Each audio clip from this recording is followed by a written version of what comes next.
생각해 보세요. 어떻게 하면 믿음을 가질 수 있을까요? 어떻게 하면 가질 수 있을까? 자, 믿음에 대해서 말씀드린 지난 2주 말씀을 잠깐 복습합니다. 7월 24일 날 설교 제목 한번 읽어보겠습니다. 시작. 이날 저는 그 타락한 시대의 정신이 이 세상에 공기처럼 이렇게 지금 떠돌아다니고 있습니다. 어딜 가도 다 느껴요. TV를 봐도 그렇고 뭐 인터넷 들어가서 유튜브를 봐도 그렇고 전부 이 거짓된 가치가 그냥 다 이렇게 떠다니고 있어요. 숨을 쉬고 살면 다 오염되게 되어 있습니다. 아무도 예의가 없어요.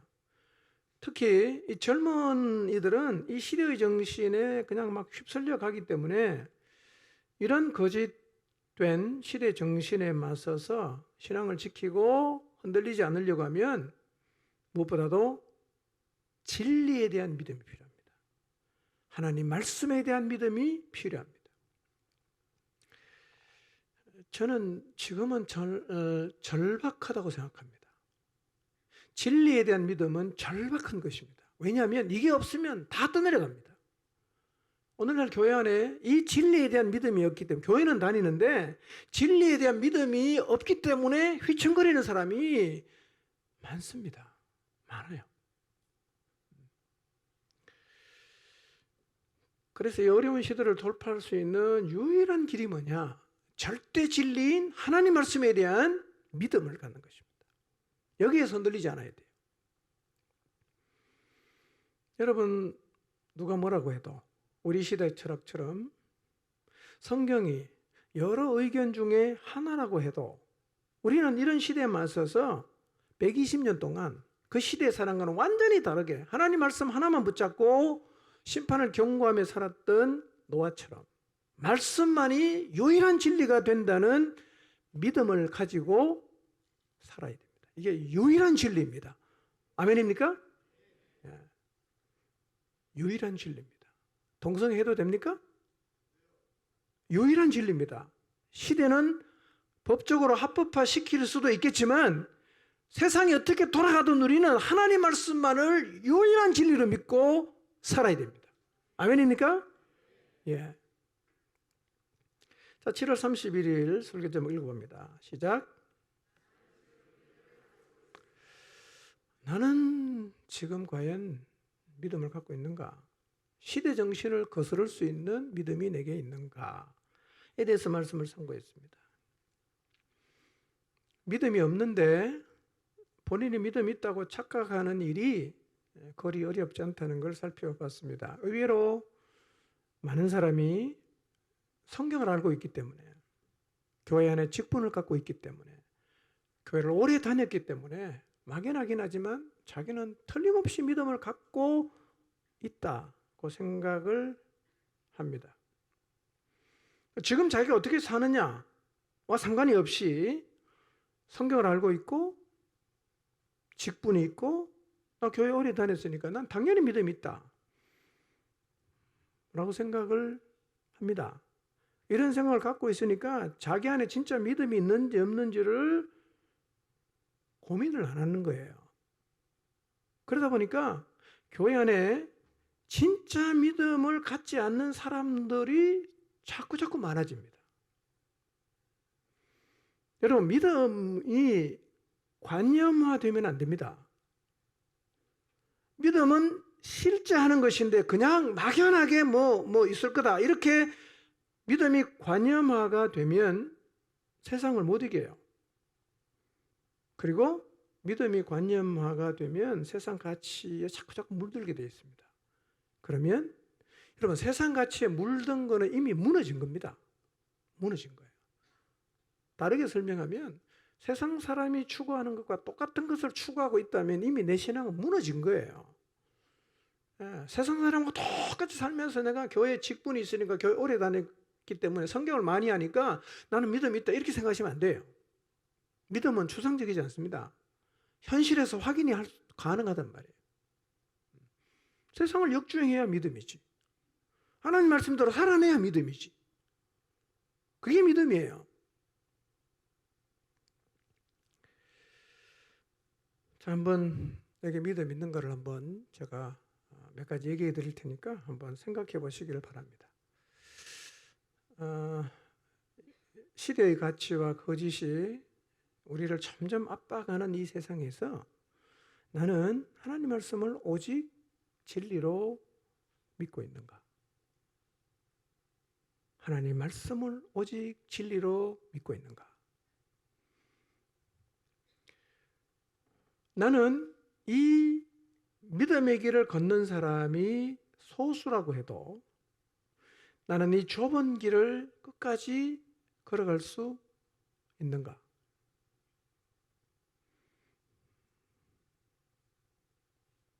시대의 거짓된 가치를 이길 수 있는 유일한 길은요, 하나님 말씀을 진리로 받아들이는 거예요. 그럼 나는 창세기의 창조부터 요한계시록의 심판과 멸망까지 성경의 모든 말씀을 진리로 믿고 그 하나님 말씀을 내 삶의 기준과 질서로 받아들이고 노아처럼 시대를 역주행하며 살아가고 있는가? 이렇게 사는 게 믿음이에요. 이렇게 안 살면 지금 믿음이 없는 겁니다. 없거나 적은 거나 잃어버린 거예요. 살아내야 됩니다. 신앙은 말장난이 아니에요. 말로 하는 게 아닙니다. 삶으로 하는 거예요. 그러니까 진짜 안 믿는 사람은 갈 수가 없는 길이에요. 진짜 안 믿으면 못 가요. 자, 우리는 지난 수련회에서 노아의 믿음을 살펴봤어요. 노아는 믿음의 사람이었습니다. 구약 성경도 그걸 얘기하고 있고 신약 히브리서에도 노아가 믿음의 사람이었다고 말씀하고 있습니다. 자, 히브리 11장 7절 한번 읽어볼까요? 시작.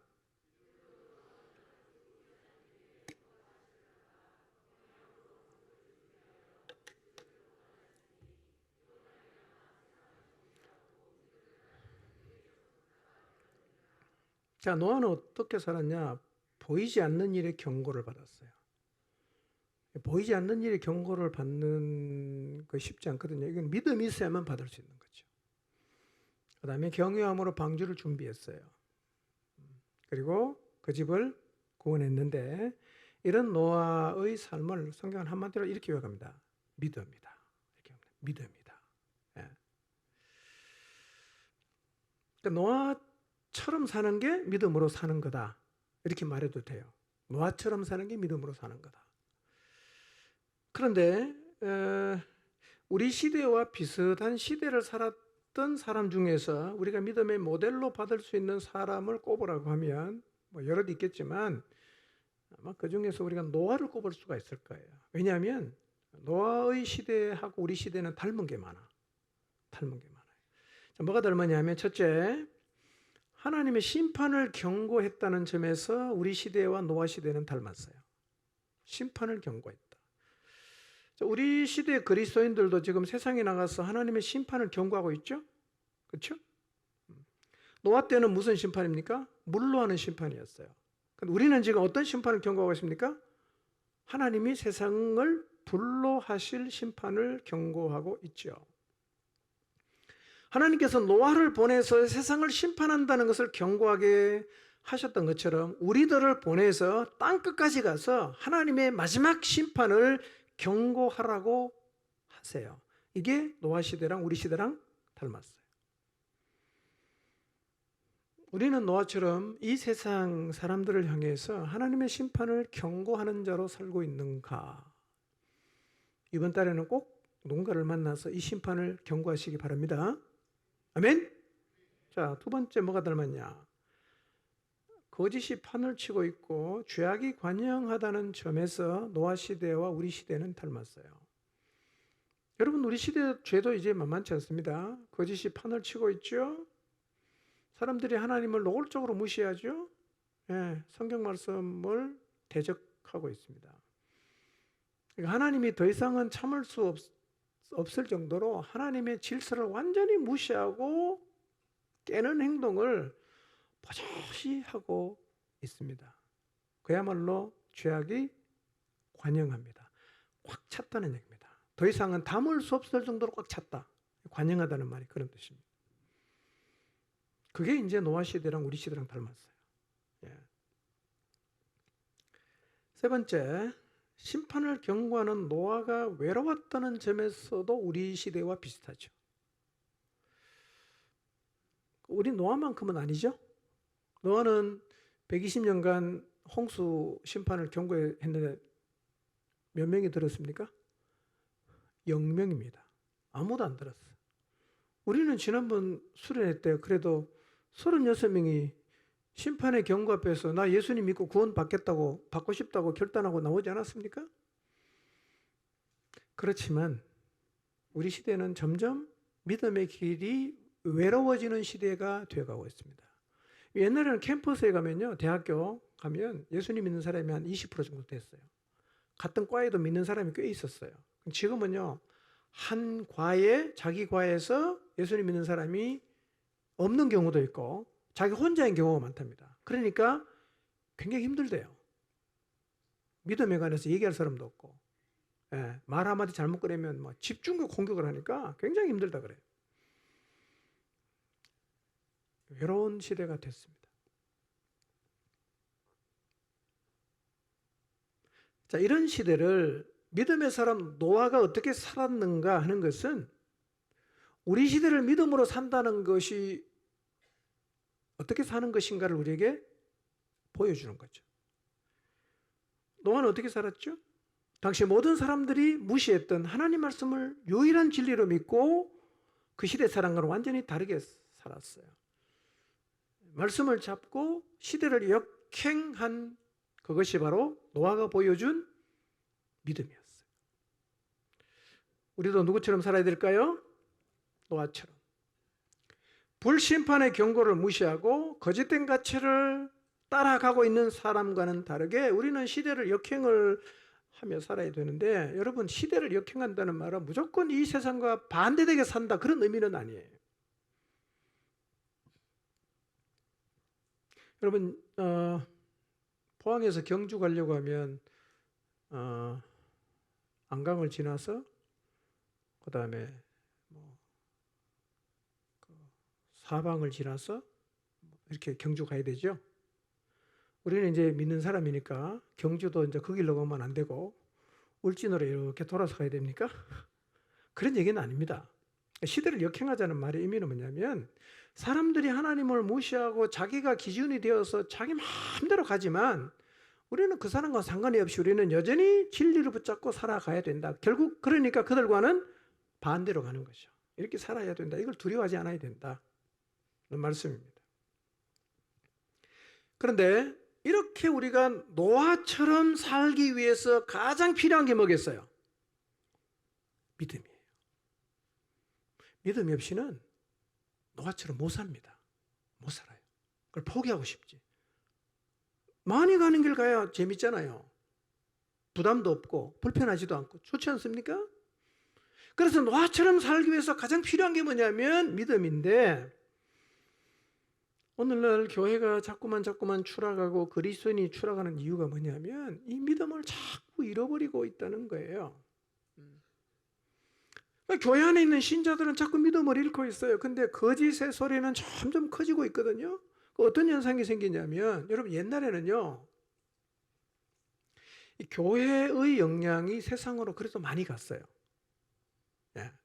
옛날에는 이 사회 사업도 교회가 주도해 갔거든요. 고아원, 그 다음에 뭐 양로원, 이거 거의 다 교회에서 했습니다. 예. 그 교회의 영향이 세상으로 이렇게 많이 넘어갔단 말이에요. 그러니까 지금은 어떻게 되냐? 이 세상의 영향이 교회를 자꾸 밀고 들어와요. 그래서 교회 안에서 거짓의 영향을 받는 사람이 자꾸 많아집니다. 특히 젊은 사람들 중심으로. 이게 자꾸 많아져요. 두 번째는 어떤 현상이 생기냐? 교회 밖에 있는 사람들이 거짓의 영향이 커지니까 교회 안으로 들어오는 게 예전보다 훨씬 더 어려워졌습니다. 들어오는 게 굉장히 부담스러워졌어요. 그리고 들어오기 힘들어졌어요. 왜냐하면 이 거짓의 영향이 교회 안에까지 영향을 줄 정도로 힘이 세졌기 때문에요. 그러니까 안에 있는 사람은 거짓의 영향을 받고 밖에 있는 사람은 더 안 들어오게 되는 이런 시대가 됐어요. 시간이 가면 더 심화되겠죠. 그런데 어떻게 돌아가든 간에 믿음이 있으면 돼요. 충분히 감당할 수 있습니다. 그래서 지금 우리에게 가장 필요한 게 뭐냐면 믿음을 가지는 겁니다. 잃어버린 믿음을 회복하는 거예요. 자, 믿음을 잃어버리면 일단은 신자다운 삶을 살 수가 없어요. 여러분, 이전에는 우리 잠깐 살다가 믿음을 잃어버리잖아요. 그럼 뭐가 있었냐면 중간지대가 좀 있었어요. 좀 쉬었다 올게. 이래갖고 뭐 한 주, 두 주 쉬기도 하고 어떤 사람 뭐 몇 달 쉬기도 하고 이 쉬었다가 오는 사람들의 머물 수 있는 이 중간지대라는 게 있었는데요. 지금은 이 중간지대가 없어졌어요. 믿음을 잃어버리면 당장 설려갑니다. 바로 설려가 버립니다. 지금은 정신을 바짝 안 차리면 순식간에 저만치 떠내려가는 겁니다.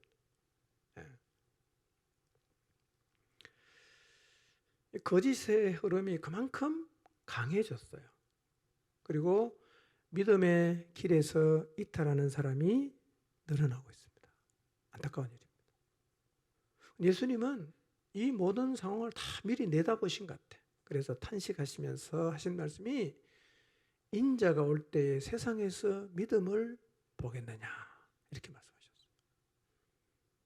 인자가 올 때 세상에서 믿음을 보겠냐. 이 주님의 탄식이 혹시 나를 보시면서 나를 두시고 하신 말씀은 아닐까를 한번 생각해 보십시오. 믿음을 잃어버린 세상에 떠내려가고 있는 나를 보시면서 주님이 하신 탄식이 아닐까를 한번 생각해 보십시오. 오늘 다시 한번 진리에 대한 믿음의 자리에 서게 되는 은혜를 입게 되시기를 바랍니다. 예, 다 설 수 있습니다. 자, 어떻게 하면 믿음의 자리에 설 수 있을까요? 믿음의 자리에 서는 거는 어렵지 않고요. 돈 드는 것도 아니고요. 누구든지 다 설 수 있어요. 누구든지 설 수 있습니다. 자, 어떻게 하면 이 믿음을 가질 수 있냐? 자, 믿음을 가지는 방법. 로마서 10장 17절을 한번 보겠습니다. 읽습니다. 시작.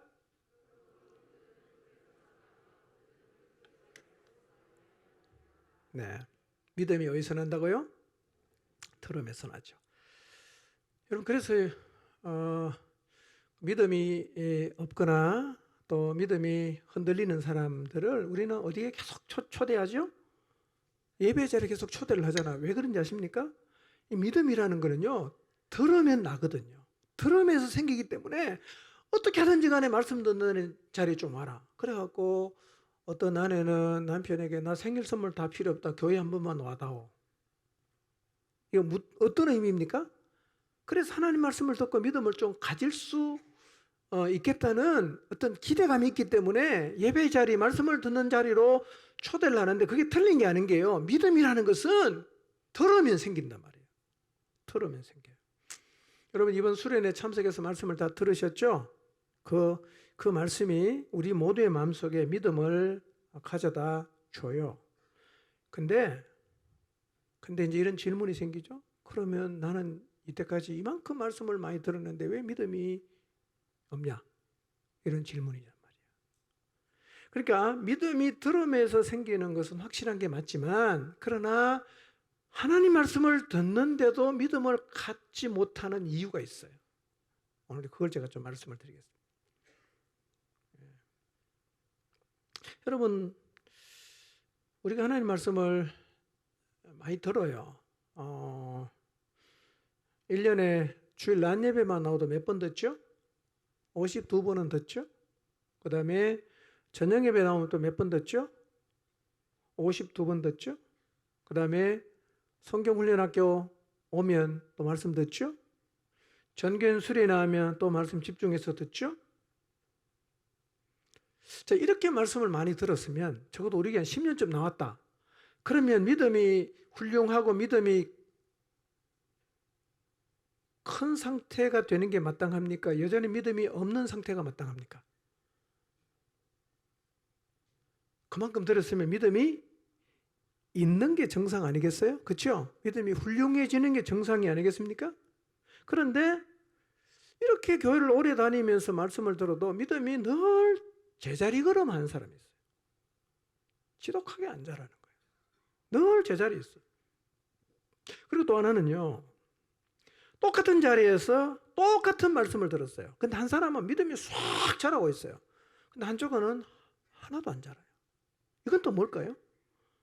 똑같은 자리에서 똑같은 말씀을 들었는데 한 사람은 믿음이 쑥 자라는데 한 사람은 안 자란단 말이에요.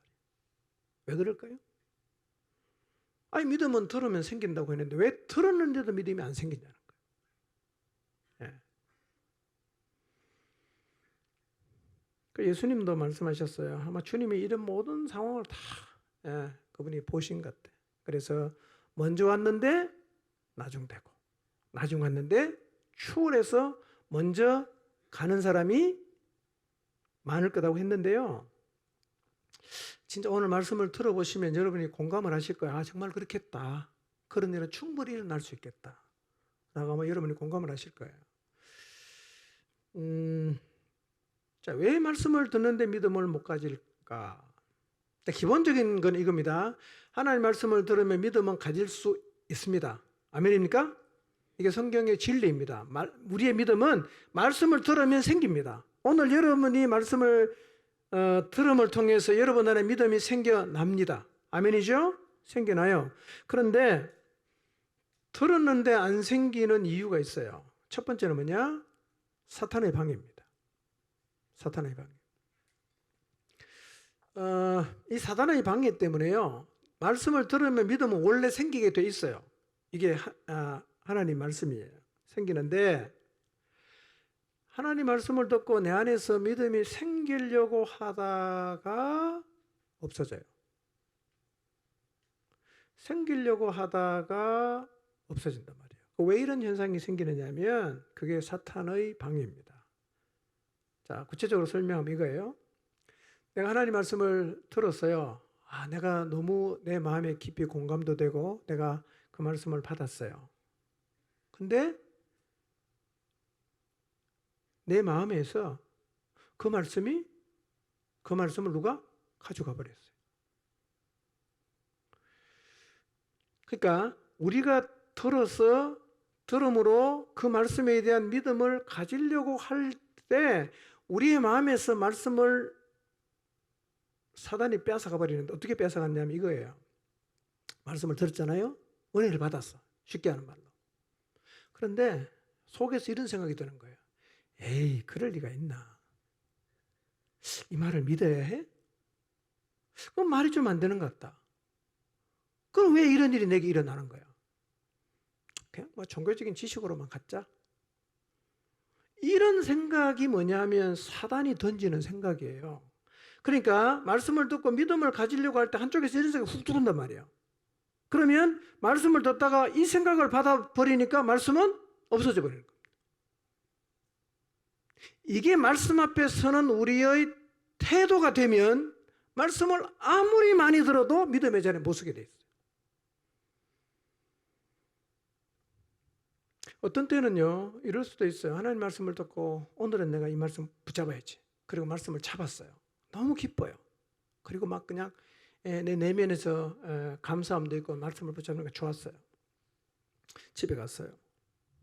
하루나 이틀이 지나지 못해서 다시 사단이 했던 소리가 또 내 귀에 들려. 그리고 그 생각을 받아들였어. 그러니까 이 말씀은 없어져 버려요. 그래서 주일날 은혜 정말 받고 갔는데 이틀 뒤에 만나니까 도루묵이야.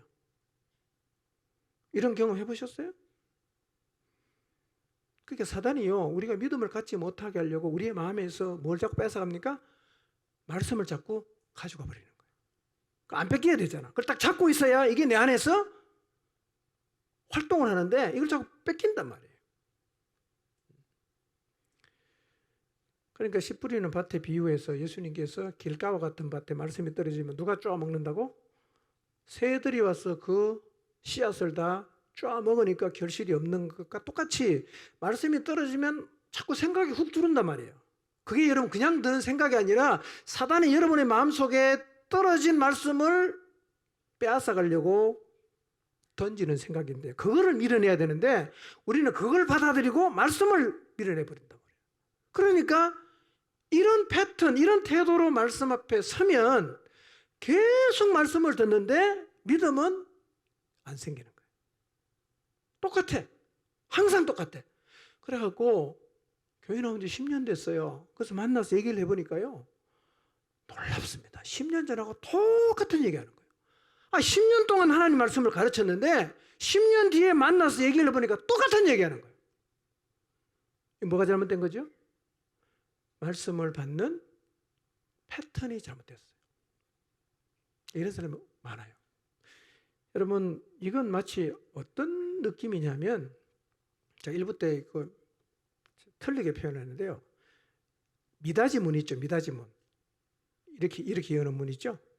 밑에 레일이 있고, 그렇죠? 미닫이 문이 있는데, 이 미닫이 문을 열면 이게 그 길로 잘 왔다 갔다 하면 괜찮은데, 어떤 경우는 문 열면 자꾸 삐뚤게 열리거나 닫히는 경우 있죠. 열면 자꾸 삐뚤게 열리는 거예요. 그러니까 의도적으로 바르게 닫으려고 힘을 주고 닫으면 제 길로 가는데 그냥 열면 삐뚤게 길이 나 있으니까 계속 삐뚤게 가죠. 그러니까 이 말씀을 조금 전에 제가 말씀드린 그런 태도로 말씀을 들었는데 사단이 말씀을 다 빼앗아가는 패턴이 된 사람은 말씀을 들을 때마다 신경을 바짝 쓰고 이 미닫이 문이 삐뚤게 안 열리도록 정신을 바짝 차리고 말씀을 들어야 돼요. 이 말씀을 뺏기면 안 되지. 이런 마음으로 들어야지. 그냥 아무 생각 없이 들으면 또 삐뚤게 가는 거예요. 은혜 받아도 없어. 누가 가져갔어요? 사단이 다 가져가 버렸어요. 그래서 말씀을 듣는 이 패턴이 잘못 자리를 잡으면 교회를 20년, 30년 다녀도 믿음이 없어요. 참 안타까워요. 저 정도 교회를 다니고 저만큼 말씀을 많이 들었으면 얘기를 해보면 좀 말이 달라져야 되잖아. 좀 대화가 달라야 되잖아. 똑같은 거예요. 믿음이 하나도 없어요. 그거는 이제 뭐 아무 생각 없이 앉아서 그런 패턴으로 뭐 틀어도 다 나가버리고 사단이 준 생각만 계속 붙잡고 있으니까 믿음이 하나도 안 생겨요. 혹시 여기 그런 분이 계신다면, 미닫이 문이 고장나서 지금 문이 잘못 열렸다 닫혔다 하는 거예요. 정신 바짝 차리고 딱 잡아갖고 제 길로 열리고 닫히게 해야 됩니다. 그래서 믿음이라는 것은 들으면 생기는 게 정상인데 들어도 안 생기는 이유는 뭐 때문에 그렇다? 사단이 방해하는 거예요. 말씀을 자꾸 가져가 버리는 거예요. 두 번째, 왜 듣는데 믿음이 안 생기냐? 이것은 말씀을 듣는 우리의 자세의 문제입니다. 자세. 너무 중요합니다, 여러분. 오늘 이후로 하나님 말씀을 듣는 우리 모두의 자세가 교정이 되기를 바랍니다. 너무 중요해요. 자세는 두 가지가 있어요. 하나는 겉으로 보이는 외적인 자세가 있고요. 또 하나는 내면의 자세가 있어요. 둘 다 중요합니다. 하나님 말씀을 들을 때는요, 이 외적인 자세도 참 중요해요. 그리고 외적인 자세는 내적인 자세와 연관성이 없을 수가 없어요. 예를 들면 이거예요. 오늘 설교 진짜 듣기 싫다, 지겹다. 이런 사람은 앉아있으면 그 지겹다는 걸 어떤 형태로도 표현을 해요. 그렇겠죠? 듣기 싫은데 잡혀왔어요, 엄마한테. 아니면 일당 받고 왔어. 너무너무 재미없는 거야. 그럼 이 속에서 재미없다, 지겹다라는 마음의 자세가 외적으로 표현이 될까요, 안 될까요? 되죠. 폰을 보거나 몸을 뒤틀거나 하여튼 그렇게 돼 있어요. 그래서 사실은 이 외적인 자세도 참 중요합니다. 자, 여러분 하나님 말씀 앞에 섰을 때 어떤 자세, 외적인 자세가 있는가를 한번 좀 돌아보십시오. 저는 설교를 하면요, 여기 앉아있는 여러분 모두의 말씀 듣는 자세가 눈에 다 들어오거든요. 어떤 분은 보면 참 제가 말씀을 전할 때 힘이 나는데 어떤 분은 보면 제가 참 힘들어요. 왜냐하면 온몸을 뒤틀어요. 듣기 싫어갖고. 오늘은 참 말씀을 다들 잘 들으시는 것 같네요. 그래서 외적인 자세는 이렇습니다. 어떤 사람은 굉장히 경청합니다. 경청. 잘 들어요. 잘 듣습니다. 예. 그리고 여러분 하나님 말씀은요, 쳐다보면서 들으셔야 합니다. 예, 인물 감상하라는 말이 아니라 쳐다보면서 들으셔야 돼요. 고개를 푹 숙이고 있는 것은 아주 나쁜 태도죠. 예. 그리고 경청하면 아멘으로 화답하게 되어 있어요. 그러니까 하나님 말씀이 떨어졌을 때 네, 동의합니다. 그렇습니다. 좀 저렇게 하겠습니다. 이게 아멘이거든요. 이 말씀 앞에서 아멘으로 화답하는 것은 굉장히 중요한 외적인 자세입니다. 그 말씀은 여러분 아멘으로 화답하시기를 바랍니다. 자, 이건 참 좋은 태도인데 이런 태도도 있거든요. 영혼 없이 들어요. 멍하게 앉아있어요. 자, 여러분이 저를 똑같이 쳐다보고 있어도 멍하게 앉아있는지 경청하는지는 보입니다. 제가 여러분을 멍하게 쳐다볼 때하고 막 그냥 열정을 가지고 말할 때 보면 표시가 나잖아요. 그죠? 제가 영혼 없는 설교할 때하고 영혼을 가지고 설교할 때가 다를 거예요. 똑같이 저도 느껴져요. 그냥 보입니다, 이게. 그 다음에 폰을 계속 하는 사람이 있어요. 폰. 나쁜 태도입니다. 외적으로 아주 나쁜 태도죠. 어떤 사람은요, 머리를 계속 숙이고 있어요. 머리를. 설교는 눈으로 들어야지 귀로 듣는 게 아닙니다. 예, 설교 시간에 고개를 푹 숙이고 있는 것은 아주 고약한 태도입니다.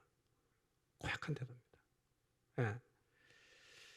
그리고 좀 더 심한 사람은 몸을 뒤틀어요.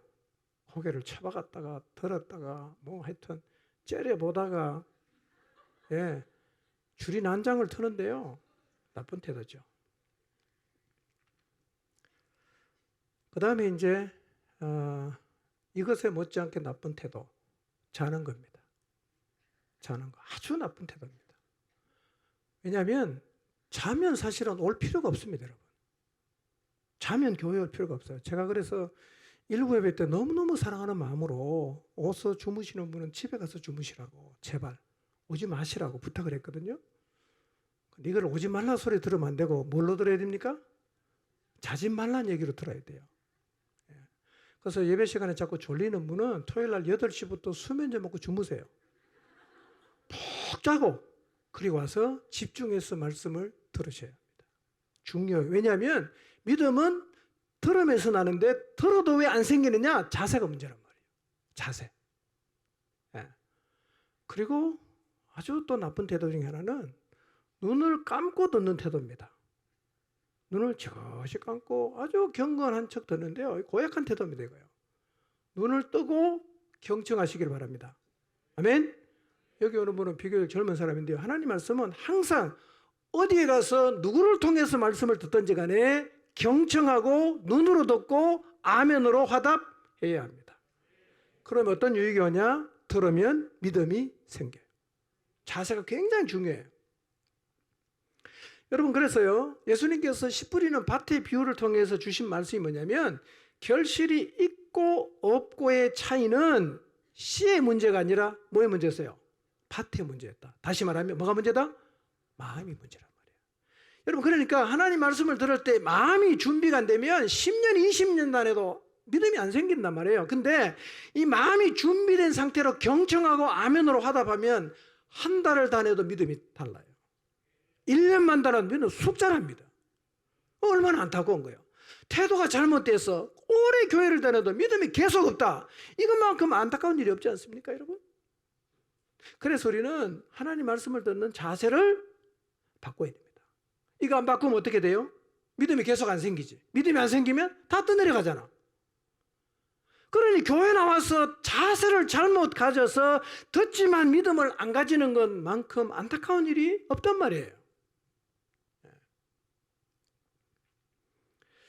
여러분, 그래서 절박한 마음으로 말씀 듣는 자세를 바꿔야 됩니다. 아멘입니까? 절박한 자세로. 그럼 여러분, 교회를 다녀서 말씀을 듣지만 믿음이 안 생긴다. 이만큼 교회를 다녔는데 나는 왜 이렇게 믿음이 안 자랄까? 그런 생각을 만약에 하게 된다면 여러분, 무엇보다도요, 하나님 말씀을 듣는 자세를 돌아봐야 됩니다. 나는 어떤 자세로 말씀을 듣고 있냐. 굉장히 중요합니다. 여러분, 믿음은 말씀을 들음으로 생기는데 들어도 안 생기는 이유는 뭐라고요? 이 중간에 자세가 문제니까 이거 안 바꾸면 앞으로 계속 들어도 이 자세로는 믿음은 안 생긴단 말이에요. 그러니까 절박한 마음으로 뭘 바꿔야 돼? 말씀을 듣는 자세를 바꿔야 돼. 경청하시길 바랍니다. 쳐다보시길 바랍니다. 저를. 땅 쳐다보지 마시고 고개 숙이지 마시고 고개를 쳐박지 말고 아예 쳐박는 사람도 있어요. 앞에들. 여러분 그렇게 말씀 들어도 믿음이 절대로 안 생깁니다. 그럼 기왕에 신앙생활하는 거 말씀을 들어서 믿음이 생기는 게 좋지 않아요? 그게 축복 아닙니까? 믿음의 사람으로 살아야 되지 않겠어요?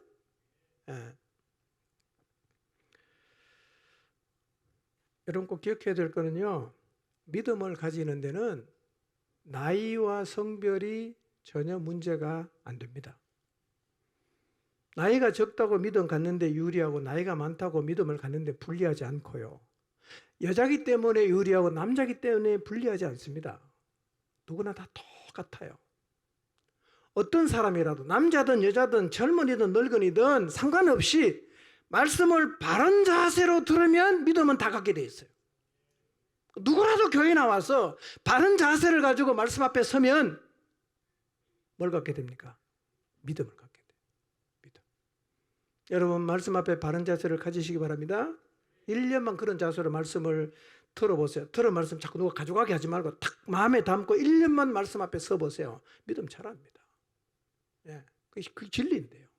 믿음이 들음에서 나는 게 진리인데 왜 믿음이 들음에도 안 생기겠어요?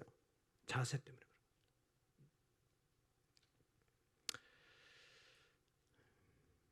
자, 그럼 어떤 자세로 들어야 되냐? 이제 내면의 자세에 대해서 말씀을 드리겠습니다. 자, 첫째, 말씀을 들을 때 나쁜 자세, 내면의 나쁜 자세를 먼저 말씀드리겠습니다. 자, 말씀을 듣는 자세를 좀 바꾸시기 바랍니다. 튕기지 마세요. 저하고 이게 씨름할 문제는 아니에요. 여러분 자신의 문제입니다. 이건요. 나쁜 자세가 뭐냐? 이거 첫째, 나를 설득해 보십시오. 나를 이해시켜 보십시오. 라는 태도로 말씀을 듣는 것은 아주 나쁜 태도입니다. 말씀은 그렇게 들으면 안 돼요.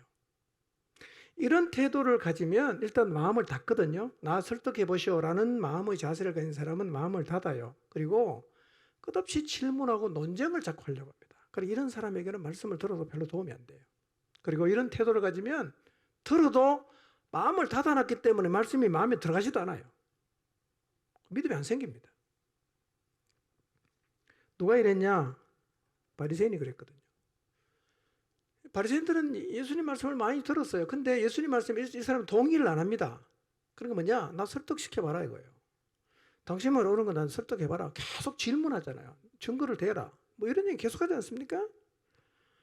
그러니까 주님이 말씀을 하시면 이거를 받아들이고 아멘 하는 게 아니라 질문만 계속하는 거예요.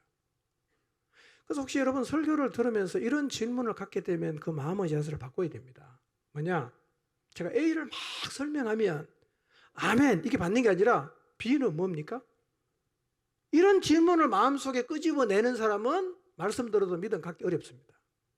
그건 이미 마음이 닫혀 있고 논쟁하려는 자세를 갖고 있기 때문에 믿음이 안 생겨요. 그래서 하나님 말씀은 나 이해시켜 보세요. 나 설득시켜 보세요. 이런 태도로 들으면 안 돼요. 나쁜 태도입니다. 여러분 진리의 말씀은 그냥 받는 거 아니에요? 하나님이 살아계시고 나를 창조하셨고 우리를 사랑하시고 운행하고 계시고 내게 말씀하신다. 이게 기준이야. 이렇게 살아. 라고 말씀하시면 그냥 아멘하고 받아야지. 뭘 질문을 자꾸 합니까? 이 말은 뭐 모든 질문하지 말라는 의미는 아니고요. 질문이 두 가지가 있습니다. 알고 싶은 질문, 그 다음에 끝도 없는 질문이 있어요. 끝도 없는 질문 해도 소용없어요. 그거는. 질문만 계속 이어질 뿐입니다. 두 번째, 말씀을 나쁜 태도입니다. 들어도 결합하지 않는 태도예요. 자, 히브리서 4장 2절 봅니다. 읽습니다. 시작.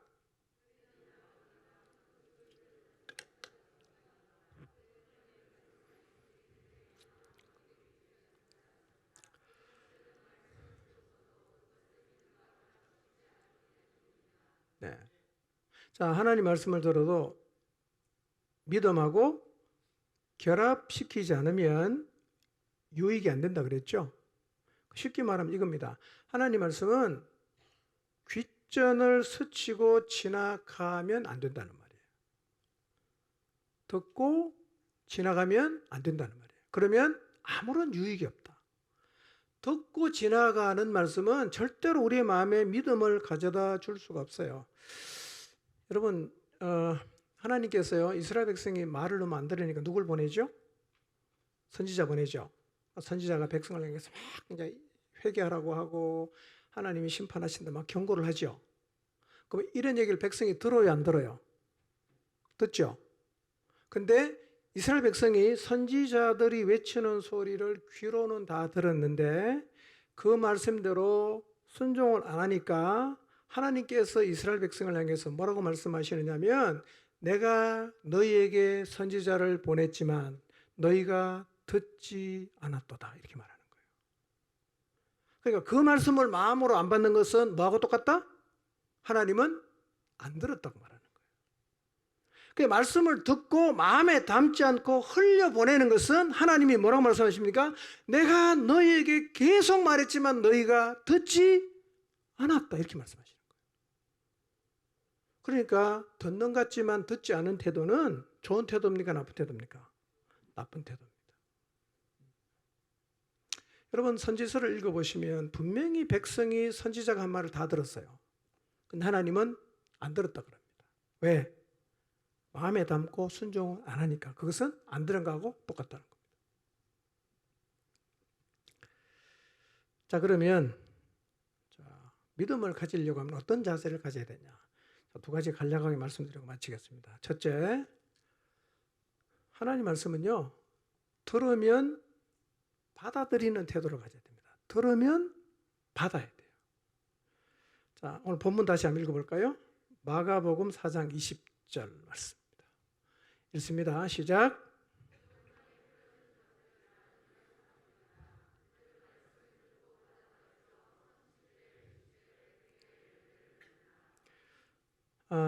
결실이 있으려고 하면 말씀을 듣고 그 다음 어떻게 해야 되죠? 받아들여야 됩니다. 듣고 받아들이는 거예요. 듣고 받아들이는 거예요. 나쁜 태도는 듣고 흘려보내는 거. 좋은 태도는 듣고 받아들이는 거. 그러면 씨 뿌리는 밭의 비유를 보면 듣고 받으면 뭐가 있어요? 결실이 있죠. 듣고 받아들이면 믿음이 생기기 때문에 그 믿음의 삶에 따라오는 뭐가 있어요? 결실이 있죠. 여러분 하나님 말씀을 이제 들으면 마음으로 받으시기 바랍니다. 어떤 말씀이든 여러분 들으면 받아들이시기를 바랍니다. 어떤 말씀이든 들으면 창조주이신 그분이 나에게 하시는 말씀으로 어떤 말씀이라도 들으면 저 말씀은 내가 걸어가야 할 길이야. 저 말씀은 내가 붙잡아야 될 말씀이야. 어떤 시대를 살던 하나님 말씀은 내 삶의 기준으로 받아들여야 합니다. 그때 뭐가 생기냐? 믿음이 생깁니다. 받아들이면 믿음이 생깁니다. 그래서 여러분 말씀 들을 때 아멘으로 화답하는 것은 참 좋은 자세입니다. 좋은 자세예요. 말씀 앞에 아멘으로 화답하시기 바랍니다. 예, 우리 교회는 참 훌륭하게 잘 하려고 노력하죠. 자, 이걸 히브리서 4장 2절에 표현을 하면 뭐예요? 말씀과 결합하라는 얘기입니다. 믹스해라, 섞어라, 하나가 되라, 뭐 이런 의미거든요. 그러니까 들은 말씀이 마음속에 들어오게 해서 나의 것으로 받아들이면 뭐가 생긴다? 믿음이 생기고 이런 태도를 가지고 말씀 앞에 서면 말씀을 들을 때마다 믿음이 계속 자라요. 1년, 2년만 지나도 믿음이 쑥 자랍니다. 자세만 바꾸면 엄청 자랄 수 있어요. 여러분 말씀을 듣는 자세를 좀 바꿔보시기 바랍니다. 자, 두 번째 마지막인데요. 어떤 자세를 가져야 되냐? 여러분 하나님 말씀은 예, 사단이 막 그냥 질문을 많이 집어넣겠지만 조금도 의심하지 말고 그대로 받았어요. 조금도 의심하지 말고 그대로 받았어요. 어떤 하나님의 말씀이든 간에 그대로 받아들이십시오. 놀라운 일이 일어납니다. 여러분, 예수님께서 깊은 곳에 그물을 내려라 그랬잖아요. 뭐 밤새도록 잡았는데 뭐 깊은 데 넣는다고 뭐 별로 달라질 게 있겠어요? 조금도 의심하지 않고 그냥 그물을 던졌어. 어떤 일이 벌어졌습니까? 그물이 찢어질 정도로 고기가 잡혔단 말이에요. 여러분, 우리가 늘 하나님 말씀 앞에 설 때는요, 조금도 의심하지 말고 받아들입니다. 갈릴리 가나에 있었던 일이에요. 혼인집에 포도주가 떨어졌어. 예수님이 오셔서 야, 돌 항아리에 물을 부어라. 물을 부었어요. 하인들에게 야, 이제 그 연회장에 갖다 줘라. 아니, 포도주 갖다 줘야 되는데 물 부어놓고 갖다 주라면 그 말이 됩니까? 그 제자들은 조금도 의심하지 않습니다. 그냥 갖다 줬어요. 그러니까 사람들이 뭐라고 말합니까? 야, 내가 잔치집 많이 다녀봐도 마지막에 이렇게 좋은 포도주 주는 잔치집은 처음이다. 이렇게 얘기를 했다는 거예요. 여러분, 사실은요, 이건 엄청난 도전이에요. 우리에게 주신 하나님의 모든 말씀을 의심 없이 그대로 받아들일 때 우리의 삶에 놀라운 일이 벌어지는 거예요. 놀라운 일이 벌어집니다. 여러분, 하나님 말씀을요, 조금도 의심하지 말고 한번 받아들여 보세요. 여러분의 삶 가운데 하나님이 행하시는 말씀의 놀라운 기적들이 경험될 것입니다. 여러분, 그래서 하나님 말씀을 듣고 믿음을 갖는 데는 뭐가 중요하다? 자세가 중요하다. 꼭 기억하십시오. 어떤 자세를 갖느냐에 따라서 말씀을 듣고 믿음을 가질 수도 있고 반대로 들었지만 믿음을 하나도 갖지 못할 수가 있어요. 첫 번째, 여러분 하나님 말씀 들을 때 거부하는 태도 갖지 마세요. 그런 태도는 당연히 믿음이 안 생깁니다. 거부하는 태도 갖지 마시고요. 두 번째, 무관심한 태도도 갖지 마세요. 이런 두 가지 태도는 말씀을 아무리 들어도 믿음이 안 생겨요. 말씀을 들으면 그대로 받아들이는 태도를 가지십시오. 이런 자세를 가지고 말씀을 들으면요, 진짜 여러분의 믿음이요, 놀랍게 성장하게 될 겁니다. 그리고 어떤 하나님 말씀이든 들을 때는요, 조금도 의심하지 말고 받아보세요. 여러분 안에 하나님이 주시는 놀라운 믿음을 가지게 될 것입니다. 들을 때마다 믿음을 갖게 되는 은혜가 여러분에게 있기를 주님의 이름으로 축원합니다.